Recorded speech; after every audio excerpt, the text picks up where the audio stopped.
Hey there, welcome back to Work-Life Harmony.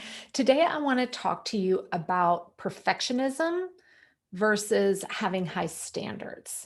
And this has been on my mind because I was recently having a conversation with somebody that is in the coaching program I'm in. And I was sharing just some frustrations with something that hadn't gone as well as I was hoping. And she said, "Oh, sounds to me like, you're struggling with perfectionism." And I paused because this has been something I've really been working on, and we're going to talk about that in a minute. But in the moment, I said, you know what? No, it's not.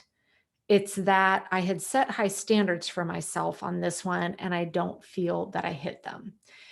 And so she's like, well, what's the difference? And it led to a really great conversation because at the heart of it, there really is a difference between battling perfectionism versus having high standards. One is great and can really fuel you into success. The other can completely derail you and hold you back. So I will be the first to admit that I am definitely a recovering perfectionist. And people, when they say that, instantly, a lot of people will be like, oh, you've just got ego. Actually, perfectionism has nothing to do with ego. So I want to kind of net out three subtle differences between the two, and then some steps that you can put into place to help you if you're someone that is struggling with perfectionism. So perfectionism does not mean that you are someone who works on a project until it's completely perfect and everything that you deliver is perfect. That is not at all what perfectionism is. At its root, perfectionism is completely wrapped in fear. That's all perfectionism is.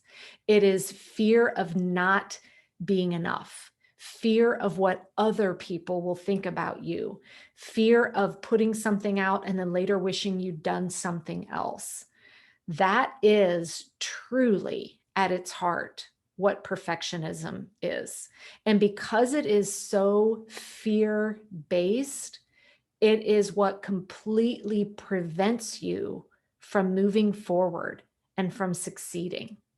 So think about it. Let's say you were starting out on a project and someone else looking at it might say, hey, this is good and it's done, but you keep not finishing it or not turning it in because you keep saying it's not good enough, it's not good enough.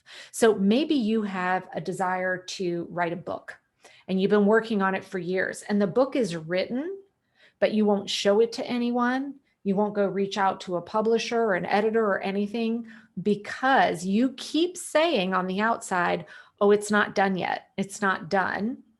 But what's really happening is you're afraid. You're afraid of putting it out there because you're afraid that someone might not like it. You're afraid of a no. You're afraid of what could happen. Maybe you're even afraid of success.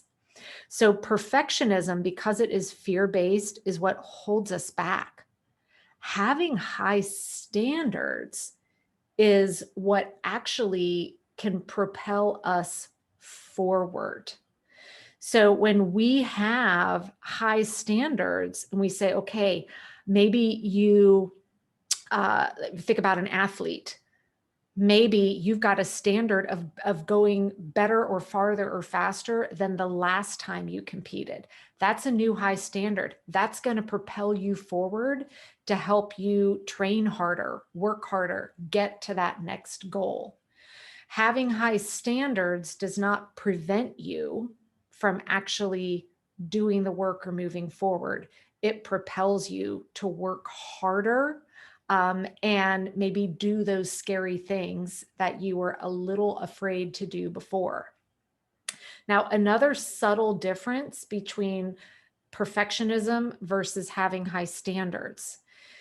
If you are somebody that is a perfectionist and you have finished a project or a task and the outcome isn't quite what you had wanted, a perfectionist is then going to be very unhappy with themselves.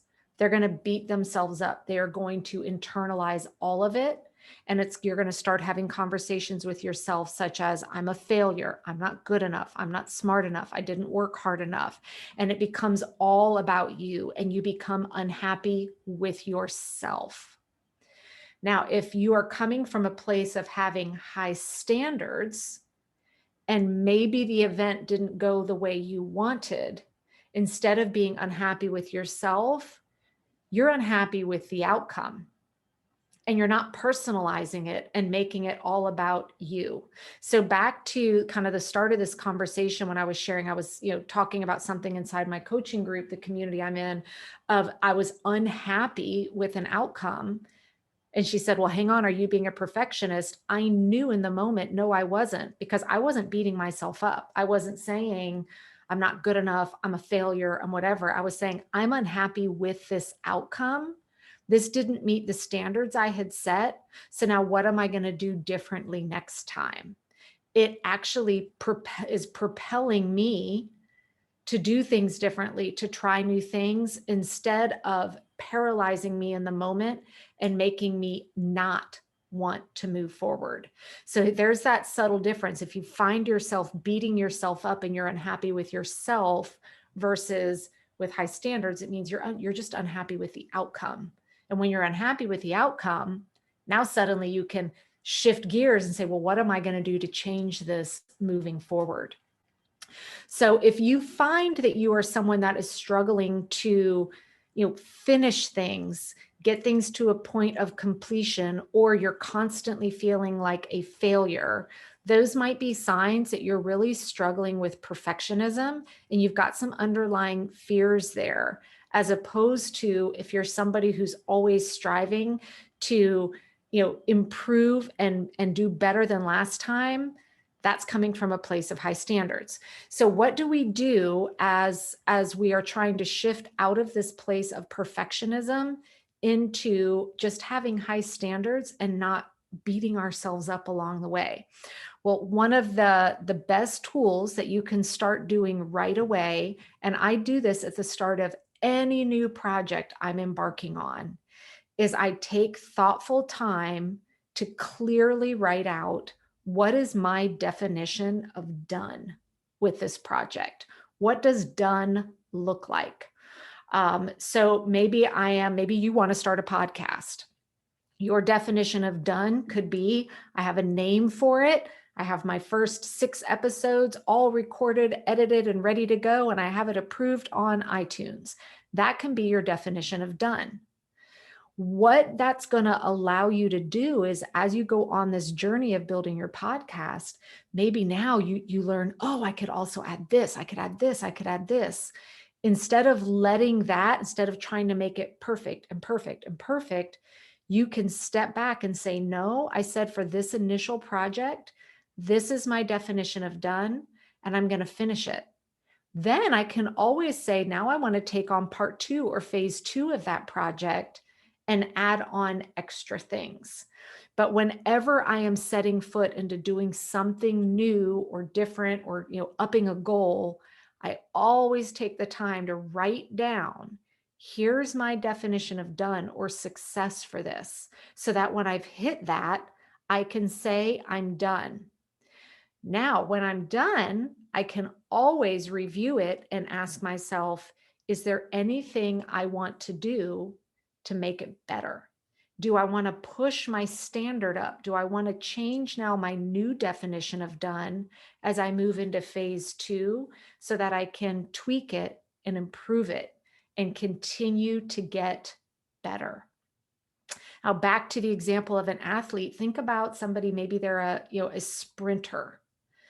Are they just going to continue training until they're sure that they can break the world record before they go out and compete? Of course not. They're going to start competing, and they probably aren't going to win their very first race, but they're going to take what they've learned from it and they're going to adjust. And now they're going to have a new definition of what they want their goal to be. And then in the next year, they're going to have a new definition, but they're going to be out there showing up, competing, and doing the work, and adjusting and maybe upping their standards as they go. So I want you to really think about, where can you apply this in your life to really help you level up in whatever projects, goals, dreams, desires, etc. that you have. And you may be wondering, what the heck does this have to do with time management, organization, or productivity? It has a lot to do with it, because one of the things that happens when you are stuck in a state of perfectionism is you waste endless amounts of time churning and churning and churning. Back to the person who maybe is writing a book, how many years did they waste just re-editing, re-editing, re-editing when it could have just been out the door the first time? And when we're sitting in that place where we're unhappy with ourselves, we're blaming ourselves because of that perfectionism. That's just another example of how we waste time and energy. So I hope that this has helped any of you that are listening here that is maybe battling some subtle tendencies of perfectionism. And I want you to harness this and think about, how can you reframe it and come at this from a place of having high standards and setting those goals, defining your definition of success or done, learn from it, make adjustments, and go, instead of letting that fear keep holding you back. I hope you have a great week.